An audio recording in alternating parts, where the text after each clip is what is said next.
Comment করা তো একটা কালচার হয়ে গিয়েছে। প্লেয়ারদের এটা চিন্তা করা উচিত না। আলোচনা সমালোচনা তো আমরা করব। টি-20 তো আপনার 110 120 দিয়ে আপনি পার পাবেন না। আমাদের প্রবলেম তো একটাই যে আমরা লাস্ট 5-7 বছর কেউ কনসিস্টেন্ট না। ভাই আপনি ওপেনার ছিলেন এবং দেখছেন যে দুজন ওপেনার সাথে ভালো করছে, কোনোদিন তানজিদ তামিম ভালো করছেন, কোনোদিন পারভেজ ইমন ভালো করছেন। আসলে তাদের পারফরমেন্সটা কেমন লাগছে সবকিছু মিলে? না, অফকোর্স আমাদের তো থ্রু দ্য লাস্ট যদি আপনি আমি ছাড়ার পর তামিম ছাড়ার পর আমাদের ওপেনিংয়ের জায়গাটা অলওয়েজ আমরা স্ট্রাগলিং করেছি। তো ওই জায়গায় যখন একটা জায়গায় আমাদের যে কোনো দল, শুধু বাংলাদেশ না, যে ওপেনিং একটা এমন জায়গা কি আপনি ওই জায়গাটা বেস তৈরি হলে আপনার ইজি হয়ে যায় পরের প্ল্যান করতে। যদি ওপেনিংয়ে 2-4জন উইকেট চলে যায়, 2-3টা, তাহলে অসুবিধা। তো আমি মনে করি তারা যেভাবে পারফর্ম করেছে আউটস্ট্যান্ডিং মনে করি। স্ট্রাইকের যদি চিন্তা করেন, টি-20 কথা বলছি, বাট একটাই কি হচ্ছে, তারা যদি কনসিস্টেন্ট করে তাহলে এটা বাংলাদেশের ক্রিকেট দলের জন্য একটা ভালো নিউজ আসবে।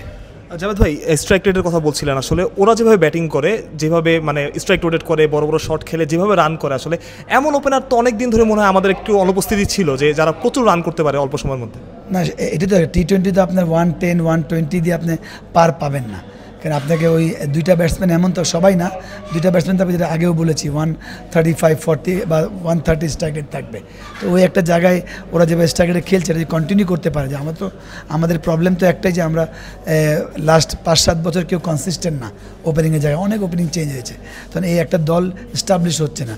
যদি এই দুজন এরকম কনসিস্টেন্ট খেলে আর দল ফিনিশিং যদি দেয়, শামীম পাটোয়ারি বা জাকির অনিক, যে তো এটা খুব ভালো হবে বাংলাদেশ টি-20 দলের জন্য। আজকে তামিম খেলেন, আসলে একটু অবাক হয়েছেন কেন? আপনি ইনজুরিও নাই কোনো, তারপর না খেলাটা? আমি জানি না, এটা টিমটা আমি শুনলাম যে খেলা নেই। আসলে আমি অবাক হয়েছি, কারণ এর আগে চমৎকার ইনিংস খেলেছিল শ্রীলঙ্কাতে। তো আমার মনে হয় এটা টিম প্ল্যান, এখান থেকে বলা খুব ডিফিকাল্ট। বাট তারপরেও ওই তিনজনের মধ্যে একজন খেলবে, ডোন্ট ওয়ারি। যখনই অপরচুনিটি আসবে উনি রেডি প্লেয়ার, ওনাকে পারফরমেন্স করা উচিত। যারা তো সবসময় উইকেট নিয়ে কথা, আমরা যখন ভালো খেলি তখন এই কথাটা আসলে বেশি হয়। মিরপুরে খেলে দুনিয়ার সব দেশই তো আসলে উইকেটের সুবিধাটা নেয়, সেক্ষেত্রে আমাদের নিয়ে কেন কথা হয় সবসময়? আসলে এটা যেহেতু কিছু কিছু সময় এমন, মিরপুর তো অলওয়েজ ট্রিকি উইকেট, সবার অনেক যেগুলো বিদেশি দল বা আমাদের লোকাল প্লেয়ারও কমেন্ট করা তো একটা কালচার হয়ে গিয়েছে। বাট আমি মনে করি প্লেয়ারদের এটা চিন্তা করা উচিত না। প্লেয়ারদেরকে তাদের মতোই খেলা উচিত। আলোচনা সমালোচনা তো আমরা করব, বাট প্লেয়ারদেরকে তাদের বেসিক 22 গজে গিয়ে কাজটা করা উচিত। তো মনে হচ্ছিল কি উইকেটটা এত খারাপ, যত খারাপ সমালোচনা করা যায়, একটু মানে বেটার মনে হচ্ছিল কিনা? আগের দিন আমরা অনেক আগে জিতেছি। না, অফকোর্স ওটাই বললাম যে প্রথম টি-20 আমরা 30-35 বলে আগে শেষ করেছি। তারপর ওরা ভেরি অ্যাটাকিং খেলতে গিয়ে ব্যাকফায়ার করেছে।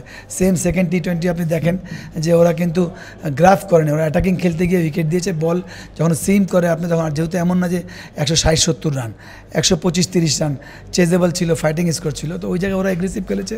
আর বাংলাদেশ উইকেটের ফুললি যে অ্যাডভান্টেজ, সিমিংয়ের পুরো অ্যাডভান্টেজ নিয়েছে। একদম লাস্ট প্রশ্ন, জাভেদ ভাই, লিটন দাসের ক্যাপ্টেন্সি কেমন দেখছেন সব কিছু?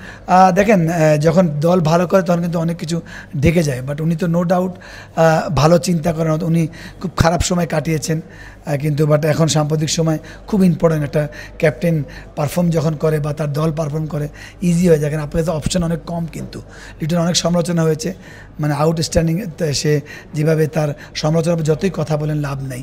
আপনার পারফরমেন্স, উনি যেভাবে পারফরমেন্স করছে, এটা কন্টিনিউ করলে বা ক্যাপ্টেন্সি কন্টিনিউ করলে এটা আমাদের দেশের জন্য ভালো, বাংলাদেশ ক্রিকেট দলের জন্য ভালো। Thank you so much.